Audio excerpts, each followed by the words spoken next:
Hello, this is the RPG Crawler, and we're going to go ahead and get back to Planescape in a moment. Just bear with me for a second.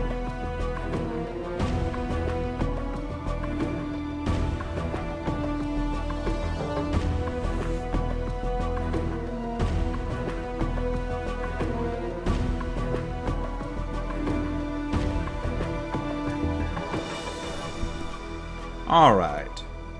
Let's see where we were. Actually starting to make some progress in this game. Not much, but some.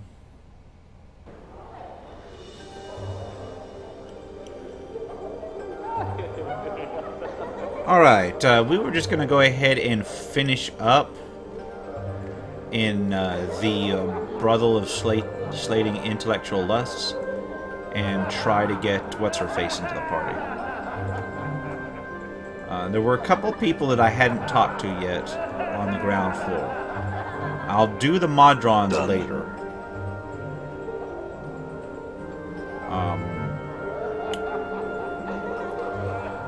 If I remember right, there was somebody downstairs that needed to be talked to. So let's go ahead and hop down that secret panel back here. I'm gone. Over here. I think that was it, right? Had to have been it. Let's see, there's the brothel caretaker over there. Anything over here that's interactable? What's this? This grayish-white stone, held in a mesh of engraved silver bands, pulses with light. Something was once inscribed into its base, but the writing has been scoured away. Updated my journal. All right. What's over here? This translucent indigo stone, held in a mesh of engraved silver bands, pulses with deep blue light. Inscribed into its base is the word Juliet.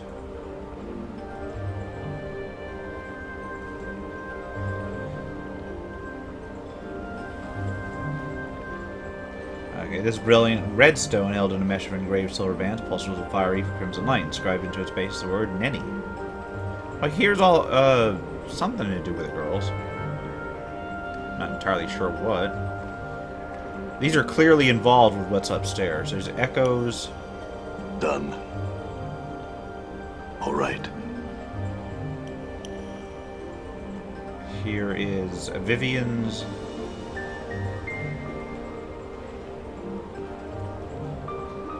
So one of them's been scratched out. Marissa. I'm gone. And Kasai Saris. Over here is Delora. All right. And one more. No, two more. Kimaxi Addertongue. And one more. Who's on the last one? So am I supposed to find the girl that her name's been scratched out? Eve. Let's talk to the caretaker while we're down here. Done. The man, looking slightly puzzled, nods as you approach. Greetings, sir. Might I ask how you came to be here? I just came down those stairs through that strange door I found. I'd best work on concealing it a bit better then. He shrugs, then smiles at you. I'm the brother's caretaker, by the way. You're not supposed to be down here, really, but it's all right if you look around for a bit. I have some questions. He smiles nervously. I really shouldn't even allow you down here, let alone be chatting with you. Please, no questions for now. Tell me what this place is, at least. It's where the ladies' sensory stones are kept. They use them as diaries of a sort. You won't be able to use them, if that's what you're thinking. Each of them is attuned to one particular student of the brothel, so that only she may access this. Updated my journal. So, yeah, we're going to go ahead and Right. find out which of these is the one that's got the name scratched out. I probably should take notes because my memory's good, but it's not that good. Oh, hey there! Thanks for watching, and yeah, it's a great game. Right now, I know that I'm running a widescreen mod, which is why you see it as large as it is, and I know that I'm running a user interface mod. I think that I kept the rest of the mods to a bare minimum, just because I didn't want to mess up the base experience too much on these Let's Plays. I know that I would like to run a heavily modded game sometime.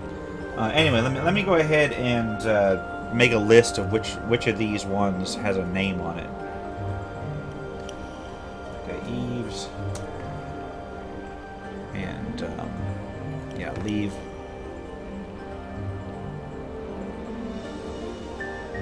This is going to be a pain in the ass. Addertongue.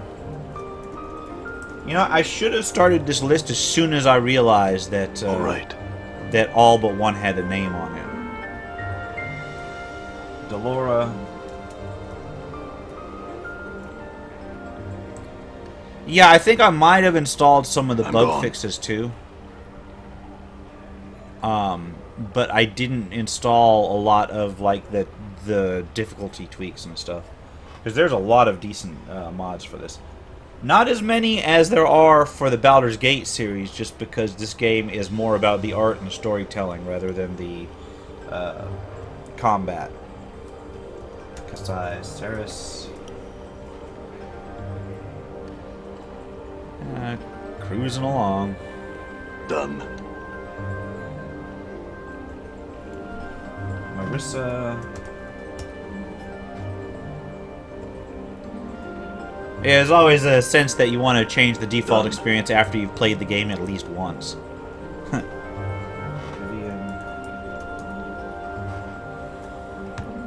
I'm gone.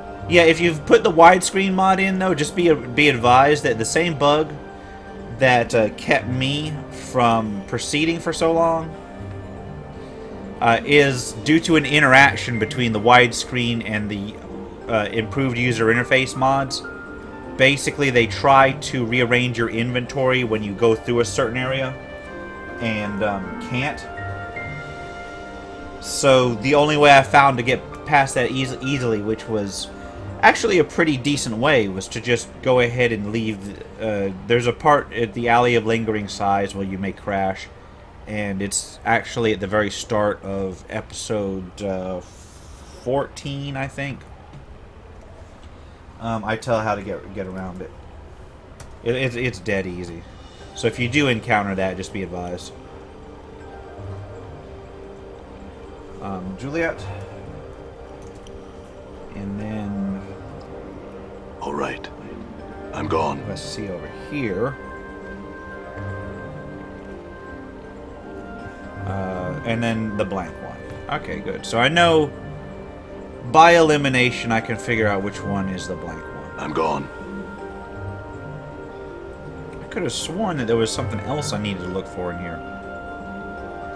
So my only problem with this game is that there's no hotkey to just show all the interactable stuff. Or at least not one that I can I'm gone. figure out.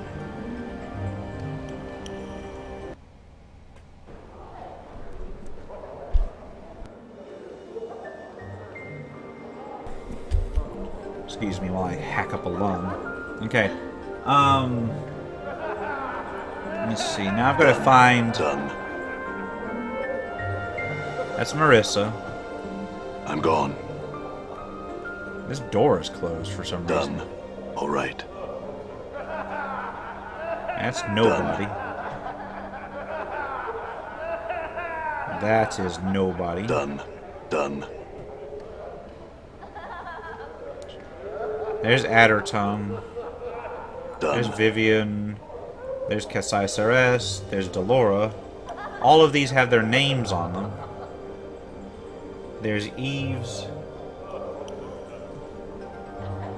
I'm gone. There's Done. Echo. Who am I missing? Yeah, there's 9 of them. There's Nenny, 9. All right. Wait, who's she? There's Juliet. She's got one. So there's 10... There's supposed to be 10 students. I'm gone. But I'm only seeing nine gone. names. And I think Done. I've only met 9. Done. I'm gonna have to talk to what's-her-face. I'm gonna have to talk Locked. to Falls from Grace. All right. Yeah, because one of her students is missing. Done. Locked.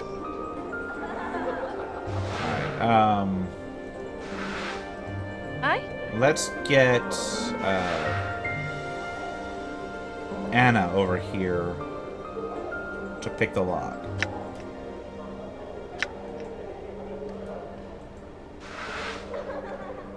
Go on, Anna. Got it. Alright, what's in here? I'm gone. Money.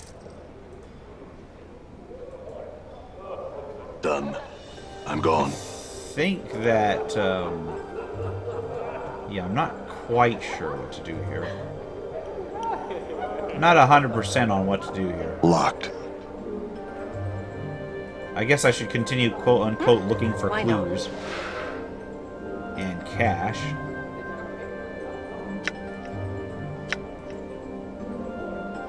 Why not? Go ahead and unlock that. Got it. And unlock this one. Right. Got it. And what are in these? Right. Saleable items. There's no clues in here, though. Handkerchief. And more copper commons. Done. Done. All right. Well, as you make to search the armoire, its handles suddenly yank out of your grasp as the drawers slam themselves shut. A disdainful humph issues from the cabinet. So it's just as well that I started searching this place. Wouldn't have found this person otherwise. Hello, indeed, the armoire gives another humph. So what have we here? A rogue after some lady's frilly undergarments? Who are you? I am Louis, and who are you, thoughtless, uncouth fellow, rummaging about in other people's things? What are you doing here? Well, sir, if you must know, I am being an armoire. But why are you being an armoire in this brothel? I happen to have become an armoire because I want to be an armoire, thank you very much. It's not to watch the ladies undressing, nor to have them place their soft, sweet-smelling undergarments in my drawers. Such accusations are an insult to a practitioner of the magic arts. I am merely soaking in the experience of what it means to be an armoire, the sights, the smells, the sensations. So the women know about this, then? Yes, they do, and they wholeheartedly approve of, well, not their entire hearts, exactly. And while they have not spoken of their approval in my presence, since they are not exactly aware that I am an armoire, I would not want them to know that I am anything but, so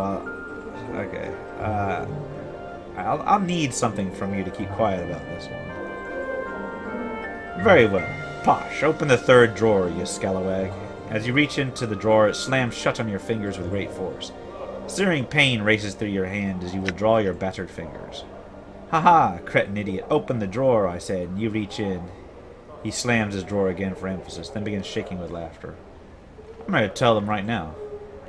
First, I would tell you this one thing. I have been popping in and out of the brothel for a good long time.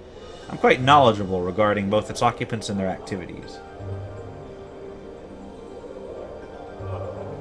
I assure you that talking about me is utterly worthless. Not only will you lose me as a potential source of information, but I'll simply disappear before someone comes to investigate your claims. And yeah, the story in this is absolutely outstanding. There's a lot of not just the main story, but even the basic NPCs and quests are better developed than I've seen in pretty much every other Infinity Engine game, and in fact every other RPG in general, pretty much. A lot of people call it the best RPG ever made. I'm not inclined to disagree on the substance of it, because the storyline is complex, the NPCs are well developed, they present a lot of different views.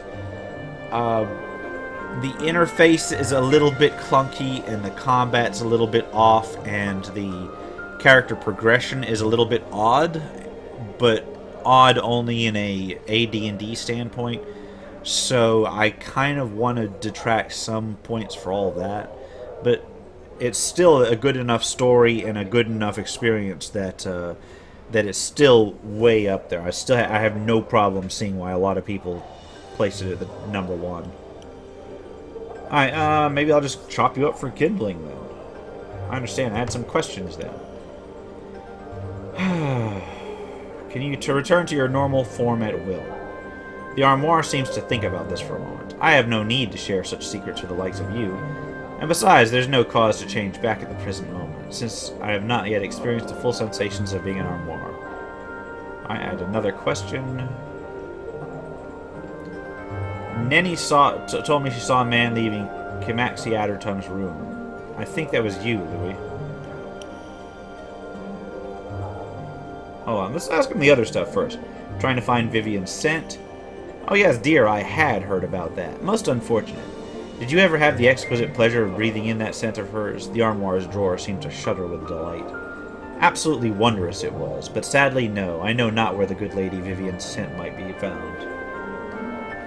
I had another question. Yeah, my only problem with Numenera is the actual setting. I'm not a huge fan of that of the Numenera setting in general.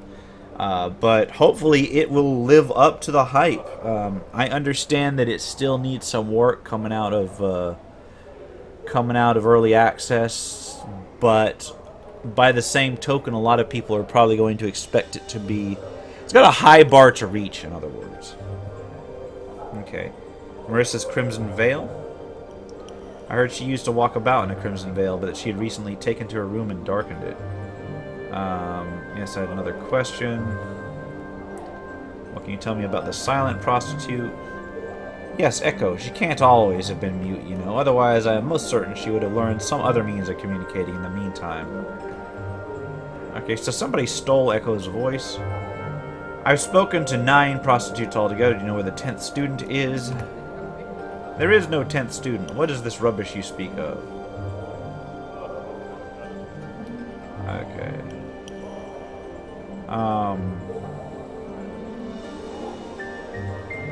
Alright, let's accuse him of being in Addertongue's room. You think, how could you be so alarmingly rude, so ludicrously presumptuous, and as to spout forth such an accusation without being absolutely certain of your charges? How dare you, impertinent brassy cur? Why, I ought to... As Louis rattles and curses, his drawers open and close. You notice a small bundle of crimson cloth tucked alongside some clothes. The repeated opening and closing of the armoire drawer makes it difficult to grab, however. I'll make a try for it. You simply cannot move your hand quickly enough to snatch the crimson cloth from within Louis. Give me that... Pull open the drawer to get the cloth. We'll do that, because I've got enough strength to do that. Stop, I say. Watch the handles. Don't scratch the finish. Damn you, you prying filth. The armoire puts up a valiant effort, but you finally pull the drawer open and yank the cloth. A translucent crimson veil from within. Tucking it away, you notice that it is perfumed with a light, exotic, and most pleasant fragrance. Damn it, you rogue, blackguard, scoundrel. You give that back this instant. That's not yours. That's an exceedingly personal garment that belongs to a lady of this establishment. Oh, but it's all right for you, you wooden pervert. I'm not doing anything so criminal and malicious as you are. I am merely soaking in sensations necessary for my growth as an individual. Whatever. I left Dakon behind somewhere. Endure. In enduring, grow strong. Yeah, let's head over to turn the veil in. I'm gone.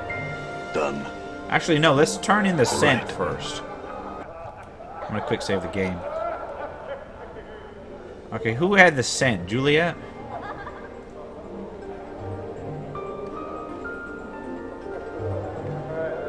Where is she? All right. Let's talk to Vivian. Yes, I found it in this red veil.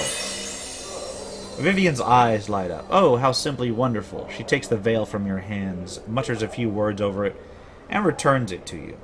She shakes out her crimson hair, and in moments you are surrounded by the most intensely exotic and arousing scent you have ever had the pleasure of smelling.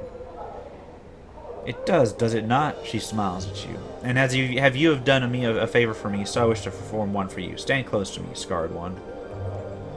You step closer to Vivian. She takes your hand and, turning it over, takes a single cautious sniff of your wrist. Phew, she wrinkles her nose. Vinegar, or embalming fluid?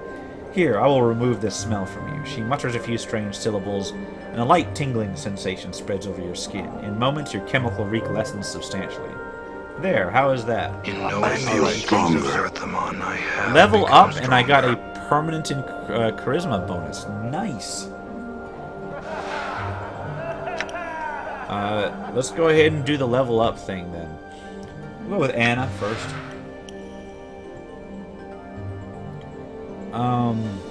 God, I don't know what to specialize her in. I'm gonna say open doors for Anna. Wait, oh no, they're already spent. She was leveled up in fighter. Never mind, but it's food for thought for later. I will level her up in opening doors. I like how most of these people are multi-classed. And then level up as a mage.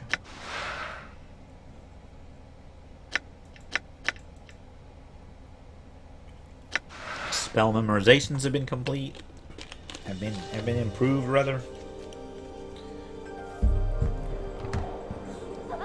Easy enough. Wait a minute.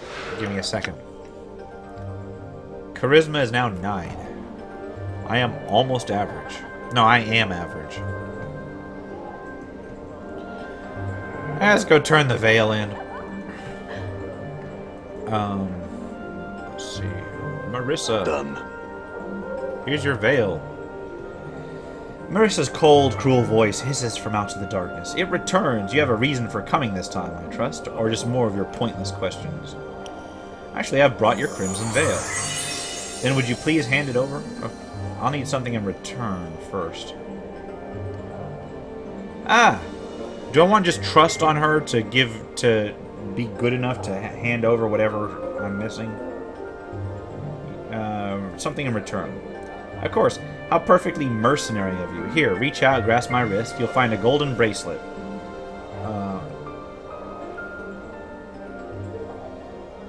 Shall I take the bracelet?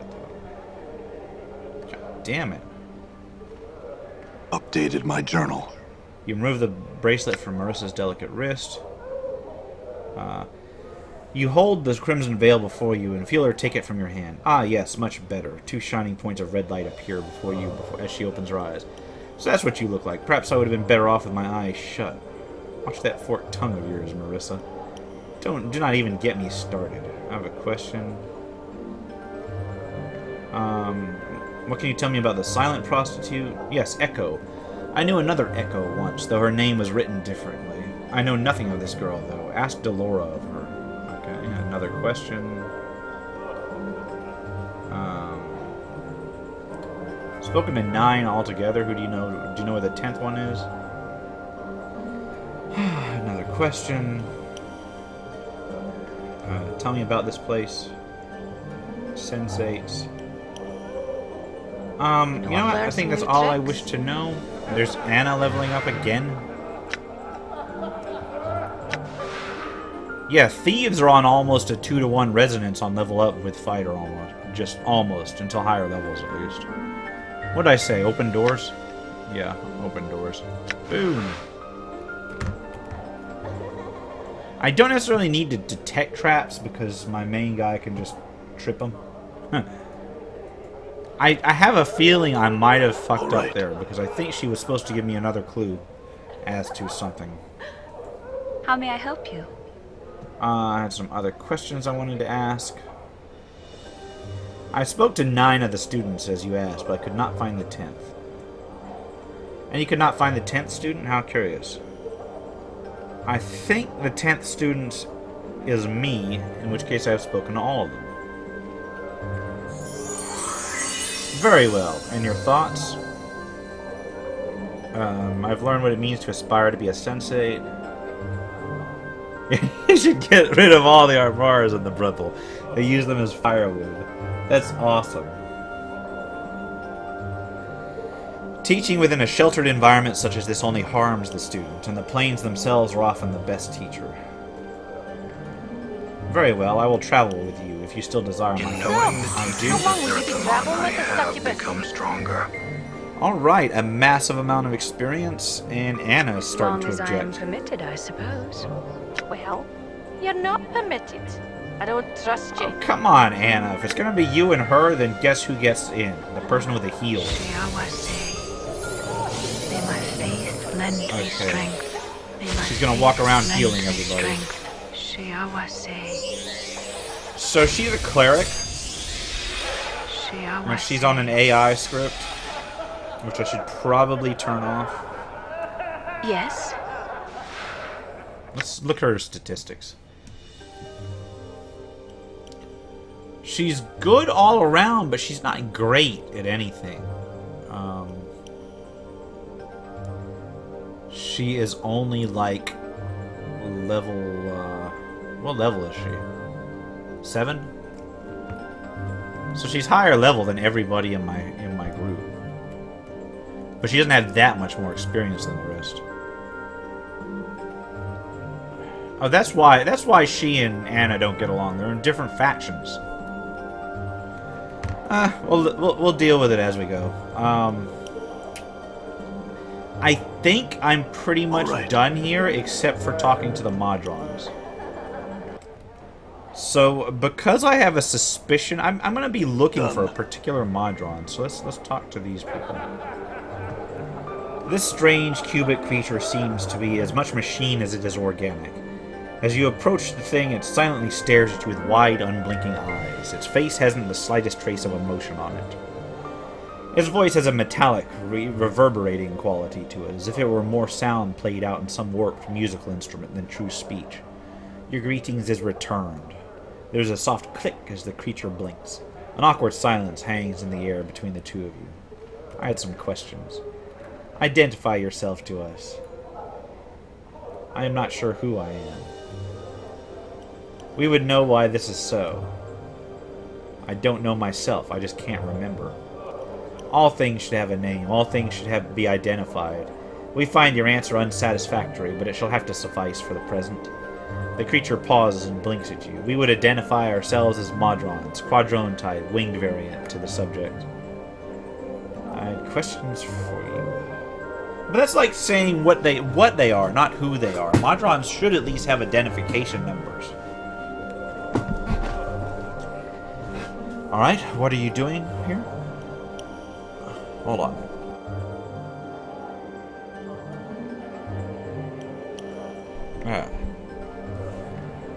Our purpose here is observation. God damn it. Just 1 second.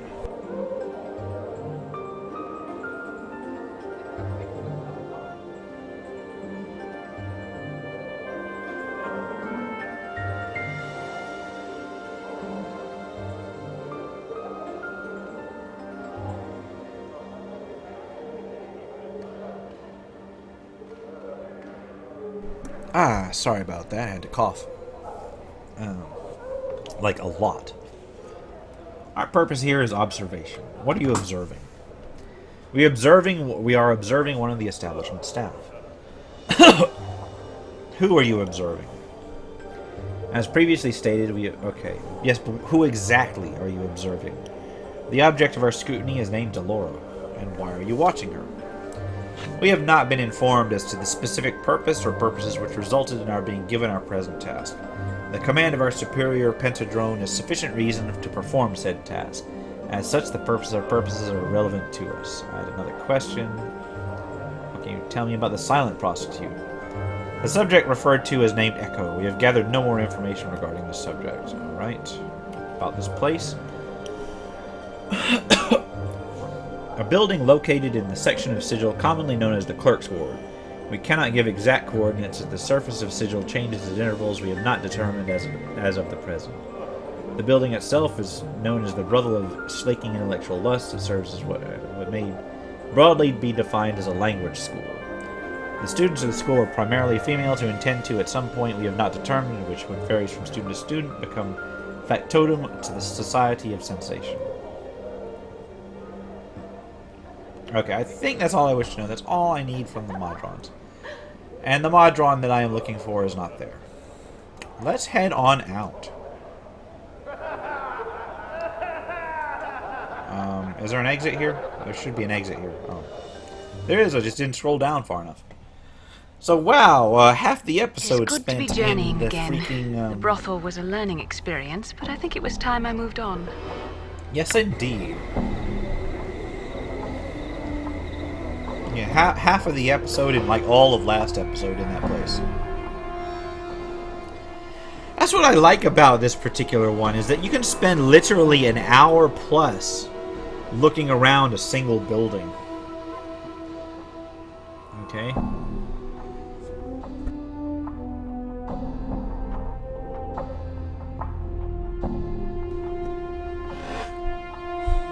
Well, there's somebody that needs my attention, like, right away. And, I need to know how to activate this, this decanter I have. And I can't remember who I need to talk to for that. Talk to this messenger. This slender young man approaches you wearing a somewhat worried expression. 1,000 pardons, sir, but I'm looking for a certain man, and I think you might be able to help me. Oh, how so? I am a messenger, sir, who seeks a man that said cannot die. A scarred man, for whom death is nothing but the most trivial of annoyances. You match the admittedly vague description that I was given, sir, and I have wondered if you were here. Yeah, that's me. He nods, then bows deeply to you. A message for you, then, sir. Mistress Jolmy of the House Sirma, a lady of high standing, has sent me. Mistress Jolmy would meet you in the Civic Fest Hall, where she would make a proposal of which I know nothing to you. Should you choose to seek her out, she wears green silks trimmed with gold and has hair the color of blue steel.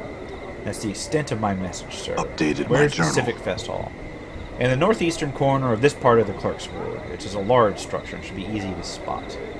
All right. So I have a quest All right. lead. See if there's anybody over here. All right. There's a named person. Old poet.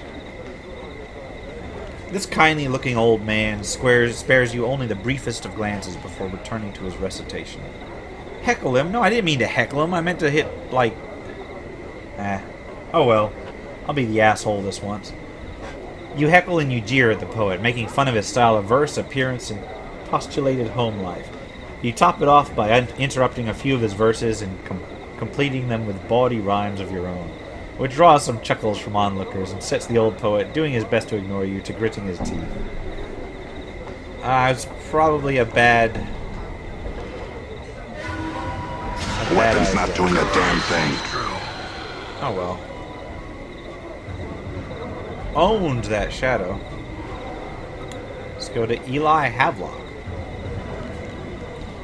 This narrow-eyed, sharp-faced man is scanning his surroundings with a look of vague disinterest, pausing occasionally to look down and pick at his fingernails.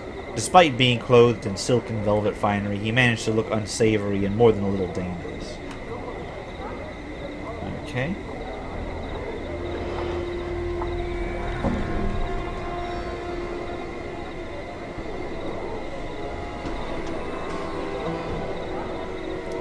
The man looks your way. His eyes are dark slits, like narrow stab wounds beneath his brow. His voice is low and gruff despite his slender build. Pike off. I'd watch that mouth. Oh, you know what? I just realized something. I need to go back to the brothel, because that last scratched off thing, if it's attuned to me, then I can access it and pull out information from that diary and probably get some more experience and more abilities. Not yet. I had some questions. You think I wander the ward looking for strangers to spill dark for? Now, pike off. Why are you here, then? To be surly with passers-by? Heh. He stands quietly for a moment, then breaks a crooked smile. That's good, that. He considers you for a moment. I'm a tutor of the Civic Fest Hall. Name's Havelock, Eli Havelock. As a veteran scout, I teach the arts of subterfuge. You mean thievery. He curls his lip curls up in a disgusted sneer. Thieves and thievery it always is. 5 tours I spent as a reconnaissance operative in the War of Lies. Scout is my title. Scout. I teach the ways of stealth and spycraft, not common thievery. Could you train me anyways? Ah, I see. Farewell. So that's another thief trainer. I'm not looking to be thief trained right now. Let's go take a look at that crystal in the basement, so to speak.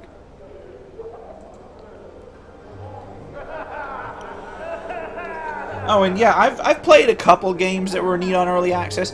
Actually, I've played more than a couple, but I've only purchased a few that are on early access. I get a couple people send me review codes, so I tend to get more games in early access than I otherwise would have. Some of them are really good. Some of them give kind of false expectations, though. And that's my problem with early access, is that some of them... God damn it! I'm not allowed to touch this. It's supposed to be my own fucking diary. Why can't I touch that shit? Ready. Let me see if I can't talk to Falls from Grace. Yes? Okay. Okay, she's got a lot of stuff to talk about. Let's talk to her later. I'm gonna have her travel along for a while, and then talk to her later. Let's try to find the caretaker to find out why I can't use my own crystal.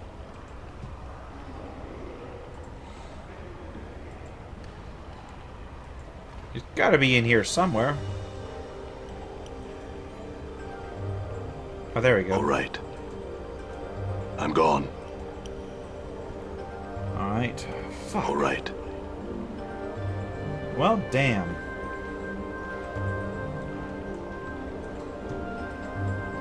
Looks like that was a waste. There's probably like a minimum ability requirement to access that thing.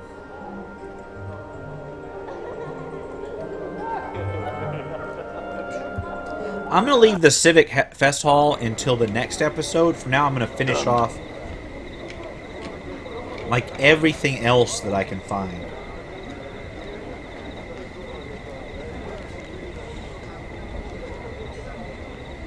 Let's take a look to see where to go next.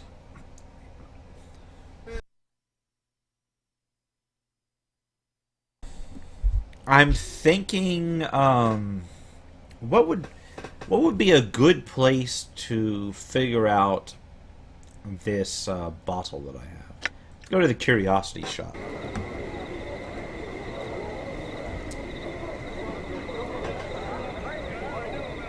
I like how my party's split in half for absolutely no reason.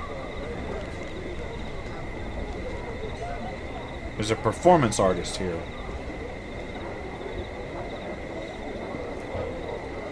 This man's face has been painted white. A pair of arched eyebrows have been penciled onto his brow, and a red powder has been used to make small circles on his cheeks and accent his lips. He says something, but you can't hear him. His hands are pressed up against what looks to be an invisible wall. What? I can't hear you. He hangs his head, sighs soundlessly, and shrugs. He then steps back a bit, waves farewell to you, and begins to pantomime various actions. So he's a mime. I believe I've heard of this sort of performance art. It's common on a number of Prime worlds, and widely loathed on more than a few of them. Yeah, here's the issue, is that a mime in the plains is likely to create his own effects, so I'm going to try and touch him. You reach out to touch the man, but your hand is stayed by some unseen force. The performance artist appears to be trapped in some sort of invisible box or cage.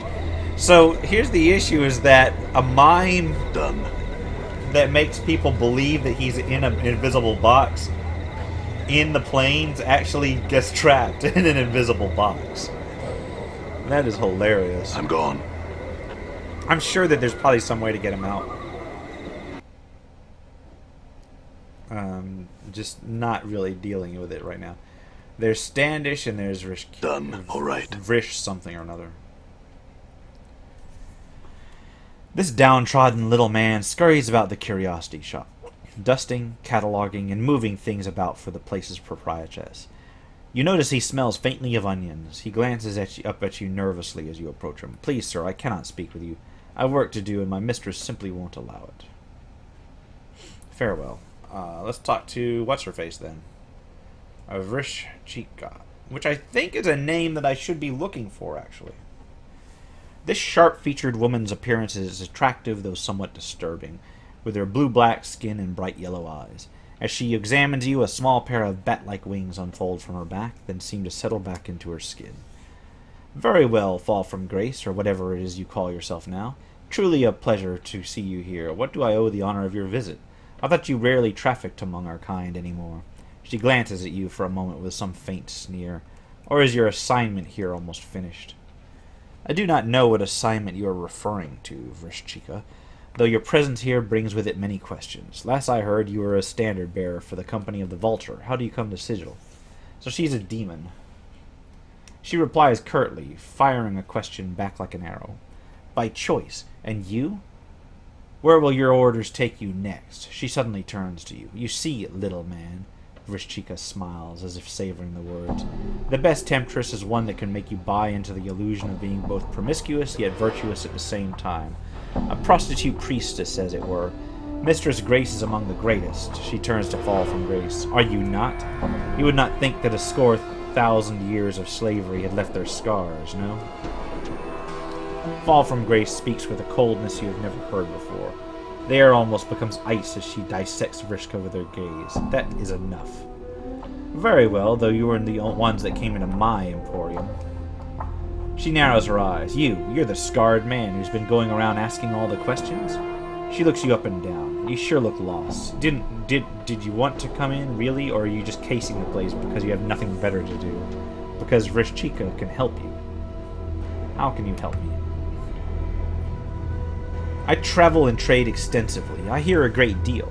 I purchase a great deal, and I own a great deal. Perhaps I can make you a great deal. Is there anything that you desire?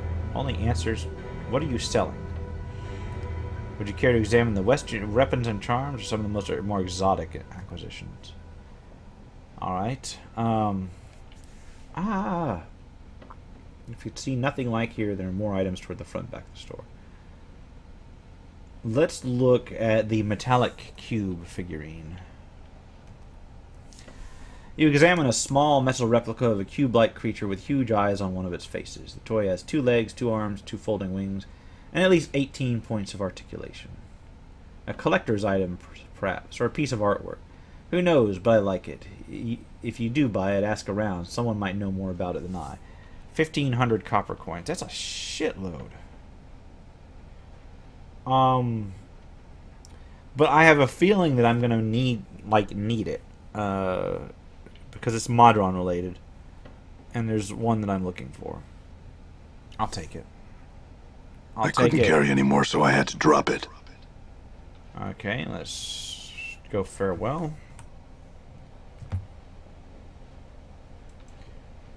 Pick up the Modron cube. Pass it over to Dakon. Oh, wait. It's red, which means he can't use it. But my main can. This small metal toy is a replica of a cube-like mechanical creature. Move the arms and make the sword fighting noises. The toy clicks and whirs as you move its clockwork joints. Within moments, the tiny cube has vanquished every imaginary opponent you have sent against it, and settled back into its normal position. Wave its arms and make cheering noises. Hordes of imaginary creatures from across the plains cheer the cube's victory. You can almost see a tiny, oily tear brimming on one of its eyes. It is a hero, the greatest cube ever to roam the plains, and everyone loves it. In your mind, Fall from Grace and Anna hug it and shower it with kisses. Yeah, let's ask her some questions. What are you, Vrishchika? An Alu fiend, a half-demon. My mother was Tannery, a fiend, and my father a great king of mortals. Such a rude question. But then you're rather rude-looking yourself, aren't you? Another question. Tell me about this place, at least. What you see within this shop is the result of much trading and traveling across the plains. Weapons, charms, and other specialty items are here for sale as well. That's all I wish to know. Let's go ask the Modrons about that cube.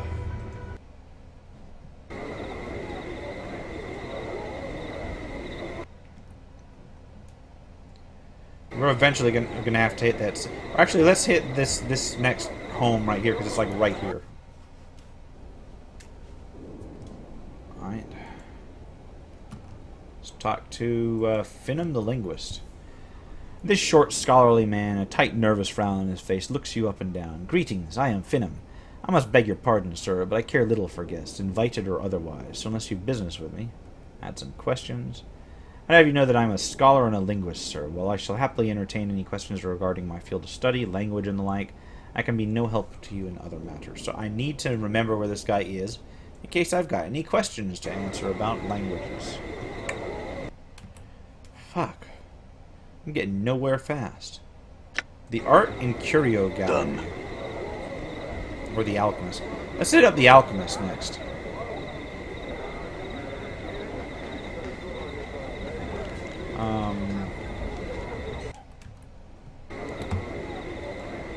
There we go. It's hard to see the doorways at night. Wait, Aelwyn? Who's that? I'll talk to them in a little bit. Welcome to the Kiln Apothecary. You see a wall-eyed fellow whose skin seems to writhe and ripple across his entire body. He's smacking his chapped lips with a blotched tongue. As you watch, the right eye moves independently of the left, focusing on you.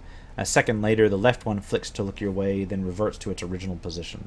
The right eye blinks. A strange gurgling comes from his throat. Greetings.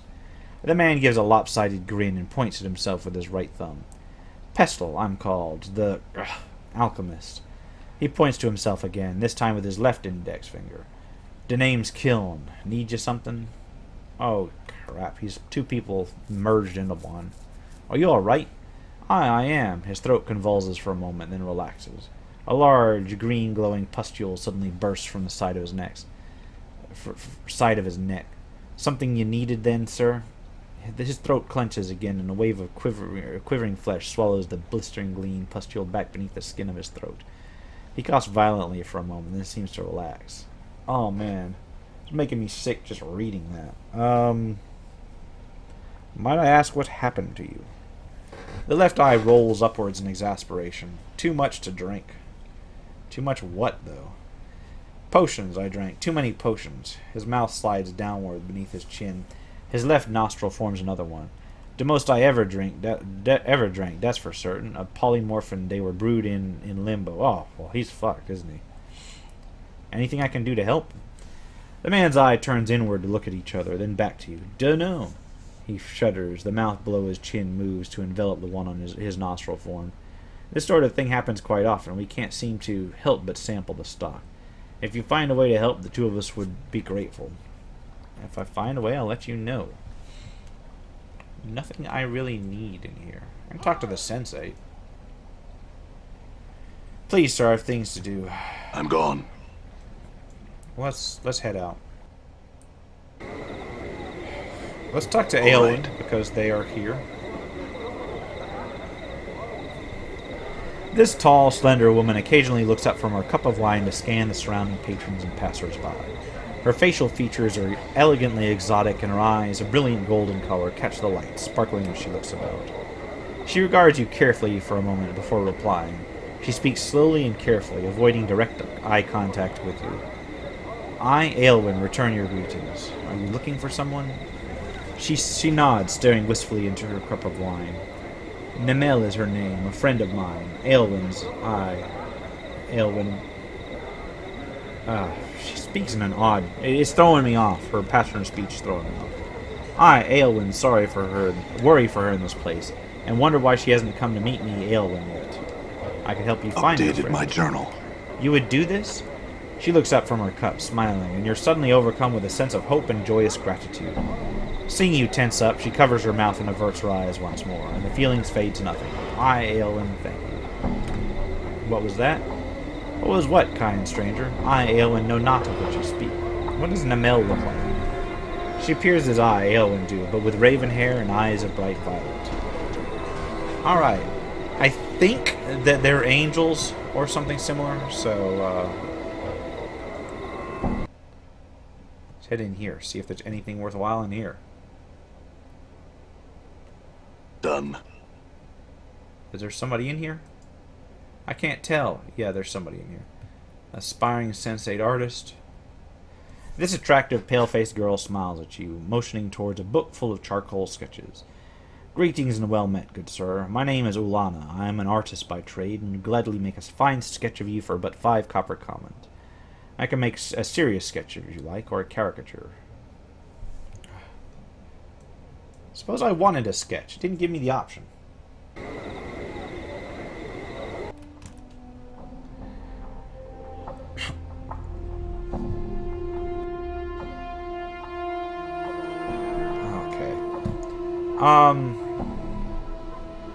Art and Curio Gallery, then, I guess. Just gotta figure out how to get into the place. I think this is all right. Here. Done. So what I'm gonna try to do is get the Mondron to join, and then I don't know what. When I find him, of course. Several shards of black crystal or ice swirl within the freezing wind that this ornate pedestal gives forth.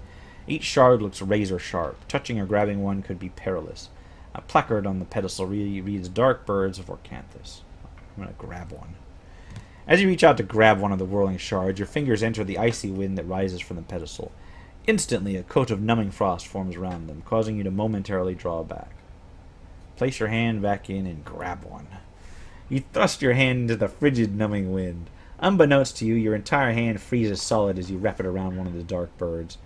As another of the black shards spins into your fist, your hand breaks off at the wrist with a sharp crack and goes clattering across the Galleria floor. Pick up your hand and stick it back on, quick. You pick up the frost-covered fist and thrust it onto your bleeding stump, noticing that the dark bird you grabbed, a razor-sharp shard of black ice, has already melted away to nothing. It looks like you'll have to catch it in something that will keep it cold.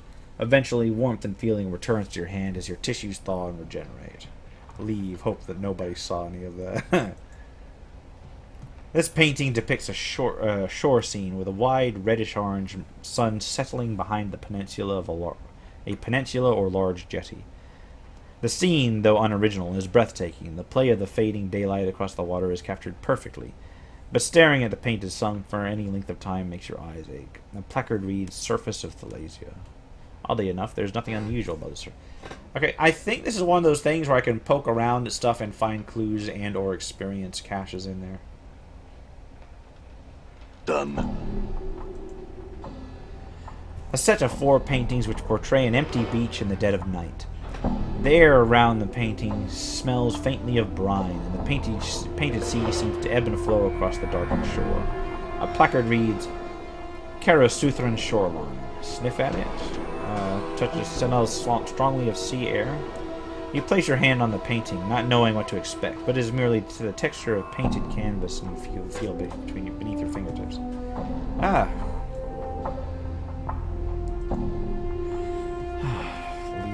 I'm gone. That one. I'm gone. There's Yavanna. Before you is a well-dressed elderly woman in a gown of peach-colored and golden thread.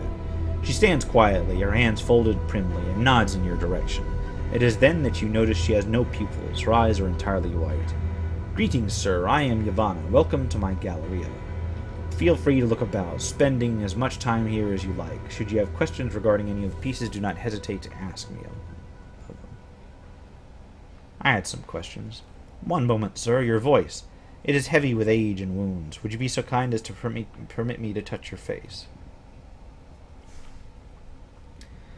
Yavanna smiles, gently running her old hands over the skin of your face. She frowns, looking slightly puzzled. So many scars, both old and new. They seem to... She touches the side of your throat, flushes, then pulls away.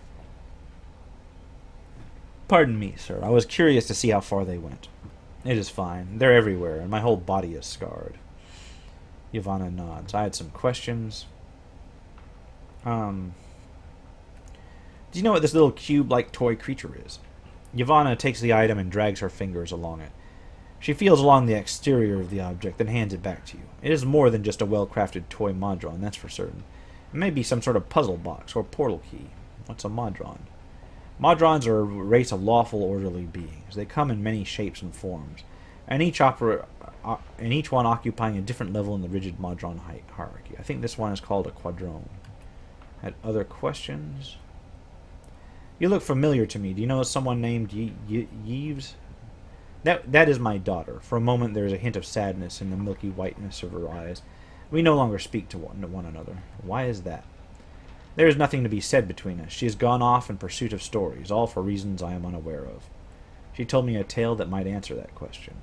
Oh, tell me, would you please? I'd most appreciate it. Tell her Tale Chaser's story and of her endless quest for the tale that holds the truth she seeks. Yavanna nods slowly. I had no idea. I will see her now. I thank you, good sir, for bringing me this news of my only daughter. As she speaks, color slowly bleeds into her pale irises until her eyes are a brilliant shade of green. Can you see now? She nods, smiling. I had another question. What is of interest here? Another question, and where could I find work here? Alright. Farewell, then. What to do next? Let's just check out these things. I'm not going to read every single one. Just anything that has, anything that gets me somewhere else. What is this? Massive horn of beaten lead? Put your head against the wall, try to blow the horn. Try as you might, you can get no sound issue from the massive horn. All right. Okay. Painting a tall black circle. What the hell is this? Brilliant ruby statuette. I'm gone. Surfaces of painting, a wild collage of vivid colors, ripples constantly. Touch the painting. You place your palms against the canvas. You cannot feel the ripples themselves, though a cool, tingling sensation passes through your hand at first contact. Statue looks like it is about to make some angry proclamation. The sculptor has captured the essence of fury magnificently. The chiseled tension lines around the neck and forehead of this alone must have taken many long months to get correct. Fine cracks run over the entire statue, and there's a plaque attached to its base. Examine the plaques. You carefully examine the cracks that run like a network of fine, black veins along the statue's surface. At one point, near its inner arm, is a section where an entire splinter of stone looks ready to come off. Break the piece off. You reach for the section of forearm where the cracks have formed. Grip it firmly and yank, to no avail. You'll need a hammer to break the stone, and a small one. The limited space between the statues, blah, blah, blah. Read the plaque. The statue is believed to be the final fate of the Ethersian Syrian sorcerer Gangroid Guidon. Fucking A. What kind of name is that?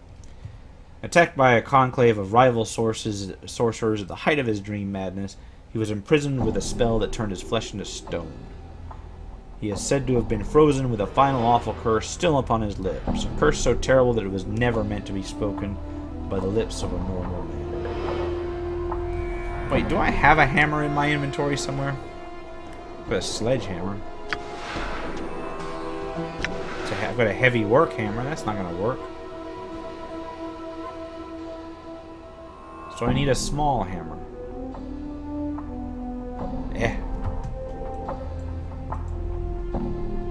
Yeah, that dude's frozen. That dude's frozen with flesh to stone, and I'm considering just busting a piece off him for no reason.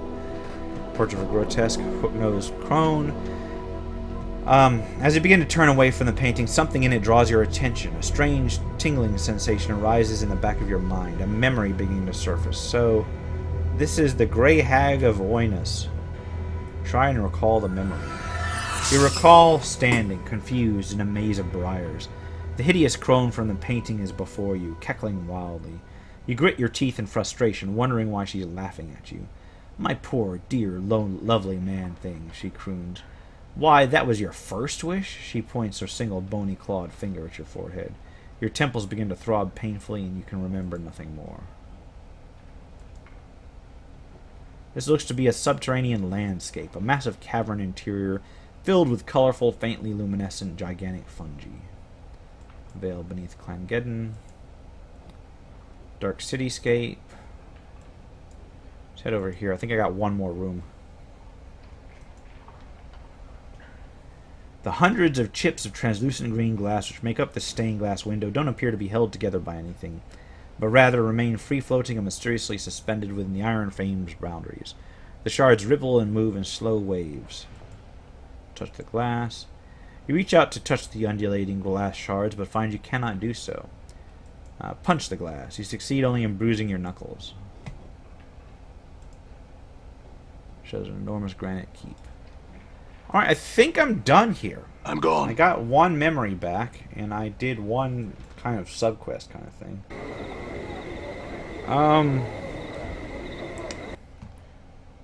You know what?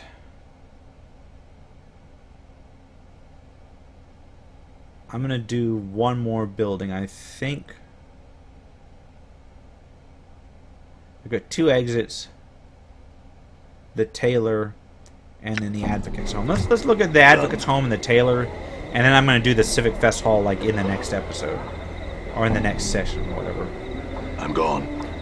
I try and do these more often now. Done.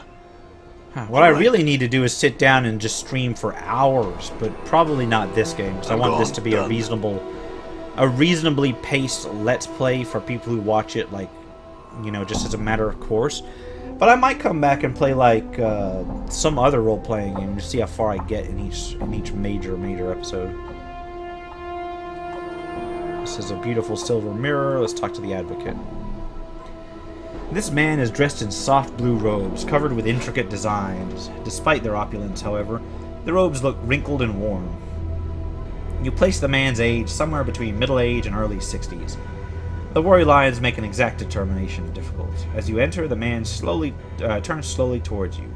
As he does, you are suddenly struck with a terrible sense that you know this man, or did at one time. The man squints, as if trying to place you. Yes, is there something that I can help you with? Updated my journal. Who are you? I am Yanis. Were you looking for me? I don't know. What is this place? I'm an advocate. These are my offices. Do you seek counsel? If not, perhaps you had best test your curiosity elsewhere. Updated my journal. What is an advocate? An advocate provides counsel, helps others navigate the labyrinths of Sigil's legal system, arranges legacies for citizens to ensure their property is divided as they choose upon death. Defend those in Sigil's courts who have been wrongly accused. Did you need any help in these areas? Legacies. They are contracts that are deliverable at the death of the client. They provide specifics on how a person's possessions are to be divided upon the event of their demise. Perhaps there's something that you can help me with. Have we met before? The man studies you for a moment, frowning in thought. The wrinkles on his face become more pronounced as he does so. No, yet you seem familiar. Yet? I will concede that there is something familiar about you, sir, and I apologize for any insult my failing memory may be giving you at this moment. I've been preoccupied for some time now. Have we met before? I think so. I can't really remember myself. No matter, I must take my leave. I should have asked him about preoccupied. Let me ask him about that. Greetings, Yanis. Questions for you. Are you alright?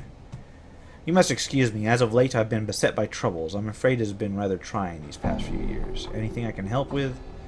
No, there's little that can be done. Nevertheless, I appreciate the offer. What troubles have you had? I do not wish to burden you. I lost my daughter not long ago. There was also the fire, but that is another matter. Tell me about your daughter. Instantly, Yanis seems to collapse into himself. Yes. My daughter, Dianora, passed away some time ago. Oh, shit. How did she die? I do not know. Her body was never recovered. And that is perhaps the most maddening part of this misery. I will never know what possessed her to run off like that, what happened to her, nor where her body lies now. You say she was a sensei? Yes. She had joined them because of her gift. And in fact, there was so much about the multiverse she wanted to experience. Updated my journal. Oh yes, my daughter had the blood of an oracle running in her veins, but it was an unreliable talent. At times she could predict events before they took place. You know anything about this man she journeyed with? Little. I barely even knew of his existence until she had departed. By then it was too late to have known him.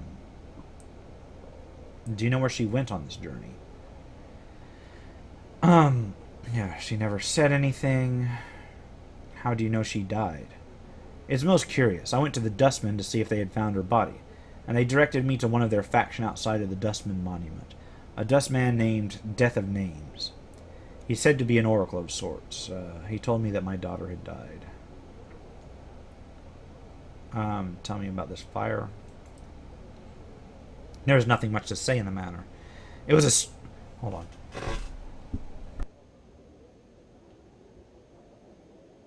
God damn it.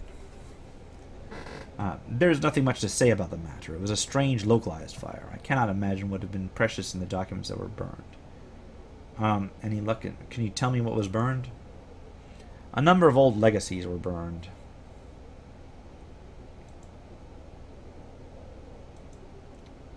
Okay. How would one go about invalidating Updated my a journal contract? One that is already signed? Little or nothing can be done once the signature is in place. The Dustman contract is really quite specific on the destination of the corpse after death.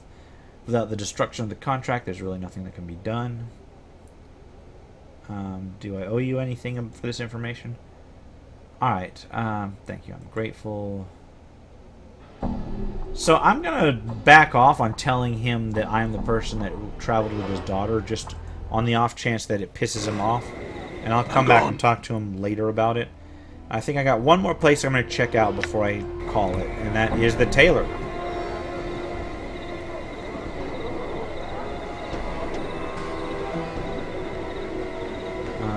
Okay. Malmanar wants to speak with me. This thin, sharp-faced man rushes towards you, calling for your attention. Ah, sir, but a moment of your time. Were you perchance here to visit the tailor? I ask, sir, because I seem to have offended the man. I have commissioned the hot-blooded fool to make me a costume, but he's thrown me out of this shop and will not speak with me now. The man suddenly balls his fist and shakes them to the sky. What have I done to deserve such treatment? Nothing, I say. I was a patron, and it was his duty to serve me, that churlish buffoon. What do you want from me? Eh? Oh, yes, you. Could I beg of you to enter the place and fetch my costume for me? I have a masquerade to go to. I'm not in the time to commission another tailor. I'll do it, but not for free. You'll what? For the power's sake, man, you're just fetching a costume. It won't take but a moment of your time. I certainly don't think such a meager act is worth a wage. Then it's not worth my time. Fine, I'll Updated my journal. Ah. All right. Dude is such an asshole. Come on. Heading into the tailor's. Wow, this is a big shop. Clerk's Ward, Citizen. All right. Is there anything back here? All right. Nope. All right. I guess that's a changing room. Okay, this short, heavy-set, middle-aged man is wearing clothes that seem to be spun of glittering gold. In his hands he holds a bolt of cloth strung taut across a wooden frame. Greetings. The man doesn't seem to acknowledge your presence. Good sir, did you hear me? Greetings, Master Goncalves. Goncalves? Goncalves immediately turns from his work and bows politely to Falls from Grace.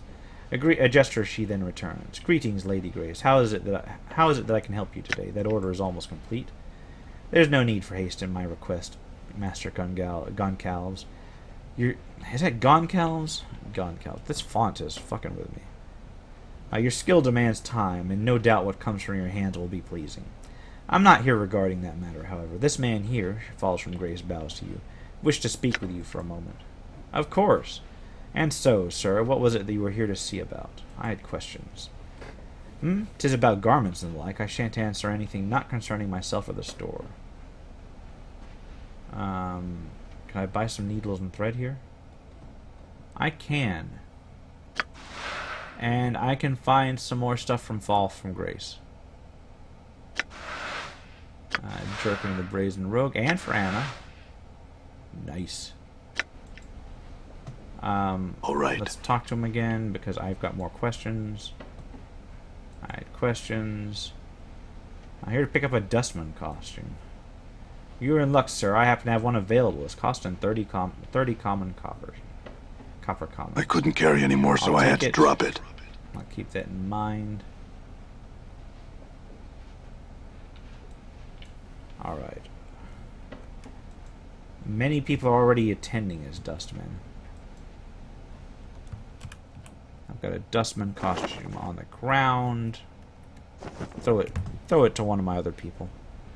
That's a great thing about having so many party members now, is that I can actually carry shit.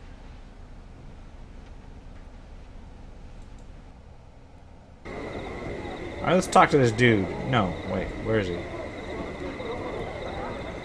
Where is this guy? Okay, he's right there. Malmaker.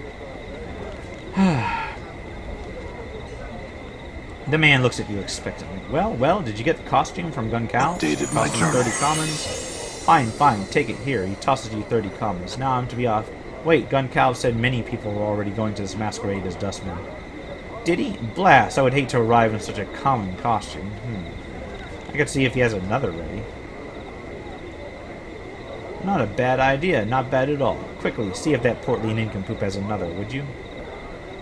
I'll return with another costume. Stronger. And I've got another level up. Accept. That was actually... Oh, yay, another stat point. Let's go with intelligence. Fucked up user interface. I didn't expect to get so much experience from this particular episode. Leveled up a number of times.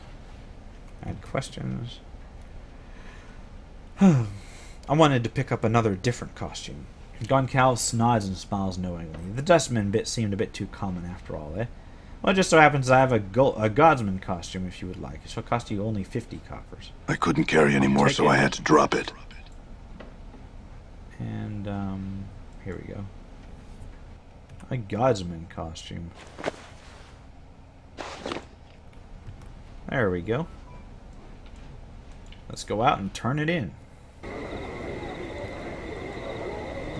The man looks at you expectantly. Yes, here it is. It cost me 50 Updated my journal. The man makes a disgusted noise, snatches the costume from you, shoves 50 coins in your hands. Now I have to be off. Now, there was a way... I think you could have lied to him and got way more, but oh well. And here's what I'm going to do. I'm going to call it here, and I will explore the Civic Fest Hall in the next episode, because I suspect this is another one of those buildings that's going to take like an hour to go through. I hope you guys have enjoyed the stream, and for those of you watching later on my YouTube channel, thank you for watching. You can remember to leave a like if you like it. Give me comments on feedback if you've got any. Subscribe for more RPG comment. Blah, blah, blah. I'm tripping over my fucking words. I've been talking too long. Subscribe for more RPG content, and until next time, take care and goodbye. And hopefully I'll feel better enough to get some content up pretty soon.